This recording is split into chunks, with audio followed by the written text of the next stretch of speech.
what should happen, this is called a frizzen on an American gun. It's hard steel and spring-loaded. Pull the trigger, this should fly forward, hit this, and this is called, well, what's it look like? Yeah, the kids kind of figure it out real fast. What animal does it look like? You're a kid. Take a guess. They think, most kids come up with duck. Thank you. They thought it looked like a rooster with a piece of flint in its beak. Slang for a rooster is a cock. Just cock the gun. Still cock guns today because of this mechanism right here. Pull the trigger, this flies forward. That is flint, and it's a stone that's actually harder than steel. It's going to hit this. It should make sparks by cutting the steel off the plate. And that should come off as a red hot spark from friction, and those sparks should fall into the pan, igniting the powder. You got that right? Mm-hmm. Should. I didn't say it's going to do that. I said it should do that, right? The powder in the pan should explode, and then the explosion should go through a hole in the bottom here called a vent or a touch hole, and hit more powder inside the barrel, should set off a second explosion, ball bounces down the barrel, and you miss what you're aiming at. All right, so that's what should happen. Okay, so here's the problems. If this flint gets dull or dirty, no friction. I just wiped it off to clean it, right? Secondly, if the wind blows too hard, it blows the sparks away from the gun. So believe it or not, nice day like today, if we were standing here in a 20-mile-an-hour wind, guess what? It doesn't work. Sunny, bright, nice, comfortable, no. Last thing, it can't get wet. So 18th, early 19th century, fighting the wind, rain, sleet, snow, any day ending in a Y, and basically that's the limitations here, right? But believe it or not, it's state-of-the-art for the time. There's nothing any better. The rifle gun uses the exact same mechanism, so no advantage there. And that's how it is. And of course, we kind of look at it and say how primitive and crude, but for them, this was right up there with the AK and the M16, and this was as good as it got at that time, right? So that's the gun. This is a cartridge box, and what we've got here, if I can get this thing around, is a wooden block. In the wooden block, they have drilled 36 holes, and in each hole should be a paper cartridge, right? And this is the paper cartridge. Rolled up paper cylinder. It's twisted on the bottom, and then they're going to drop the ball in, they're going to drop the powder in, and they're simply going to twist the top closed, and usually they're going to turn this down like this, and that's it. It's that simple, all right? To get the gun loaded quickly, I'm going to bite this with my teeth. To be a soldier, you need 2 teeth. Yep, required. And those teeth have to oppose each other. So one up and one down.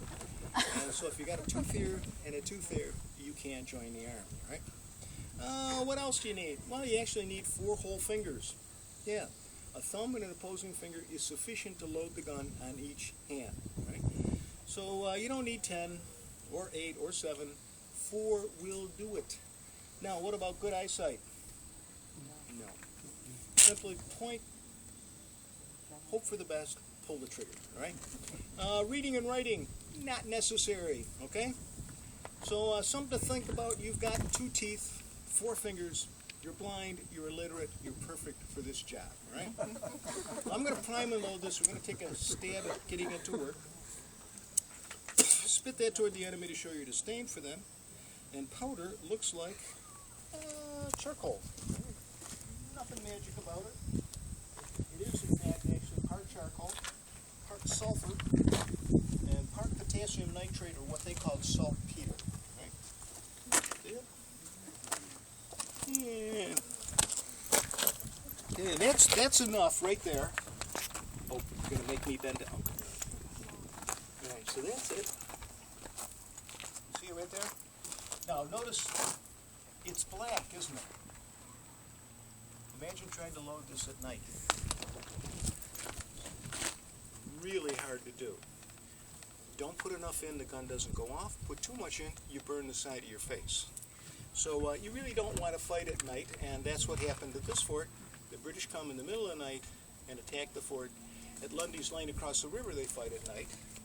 And quite frankly, I don't know how they did it. Shut that, cast the weapon about, put the rest of the cartridge right down the muzzle, and everything's going to go in, ball, powder, and paper. And the paper's going in to stop the ball from rolling back down the barrel. Okay? And that piece of paper is now referred to as a wad. Okay? This is a rammer. What we're doing is pushing the cartridge down to the touch hole. When the gun goes to the shoulder, they know it's loaded. They're going to tell you three things. They're going to tell you to recover, bring the gun around. They're going to tell you to pull this back to full cock. They're going to say take aim, and then they're going to tell you to fire the gun. All right? All right. So first command. Okay, there's the time. So, make ready. Take aim. You're going to bring the foot back for recoil because it's a bit like a 12 gauge with the ball in it. Level the gun. And we're going to try to do it on three. 1, 2, 3. It didn't work. I didn't see a spark, did you? Nope. 1, 2, 3. I still didn't see a spark. Now imagine this happening and 1,000 people are shooting at you. Right? 1, 2, 3. And it finally worked, all right? So you didn't have time to see the smoke, but what you just saw was the smoke from a half a load. So imagine what 1,000 full loads every 15 seconds look like at a flat calm day. Huge amounts of smoke. So how do you avoid shooting your friends with all that smoke that's just laying on the field? And their answer is You don't? bright red or blue sport coats. Look at folks, I've got a big X that says shoot me right here, all right? But that's not what this is for. This is to be seen by your own people because they're the real danger. The guys over there, they can't hit anything either, right? So you need really bright clothing, and they will fire at you, and you will fire at them. They will fire at you, you will fire at them. If they're real confident, they'll say 6 paces forward, and their line will walk up 6 paces, unless they're not well trained. And then you see this. The front line doesn't move, and the back line says, we got these guys in front of us, no problem. And now you see them pushing and shoving. Well, the guy said 6 paces, and the front line's going, no, this is good right where we are. You know, and if you see that, you know you're probably going to win the battle. And what's going to happen now is you're going to use this to make those people leave. This is the ring or the socket bayonet, and this is the scariest weapon in the 18th, early 19th century. And what makes it the scariest weapon in the world at that time are 3 things. One, the shape is triangular. Triangular blades are very strong. They're actually made from cheap steel. Yeah, lowest bidder, you're familiar with that, right? The problem with this is if you stab someone, the surgeon has trouble sewing shut triangular wounds. There's nothing to pull across. And when a surgeon closes it up, it tends to bleed and weep a little, right? The second thing, if I fire the gun repeatedly, this is all over the blade. And if I stab someone, that is inserted into the wound, that's soot. These people have no antibiotics, no antiseptic, and no clean bandaging. Right? Made from sulfur, charcoal, and saltpeter. The source of saltpeter is boiled manure. Yes, we're going to cook poo and then stab people with it. So what do you think? Healthy? No. Last thing, this is kept razor sharp. All right? See how sharp it is? This is never sharpened. Dull blades with bigger holes in people.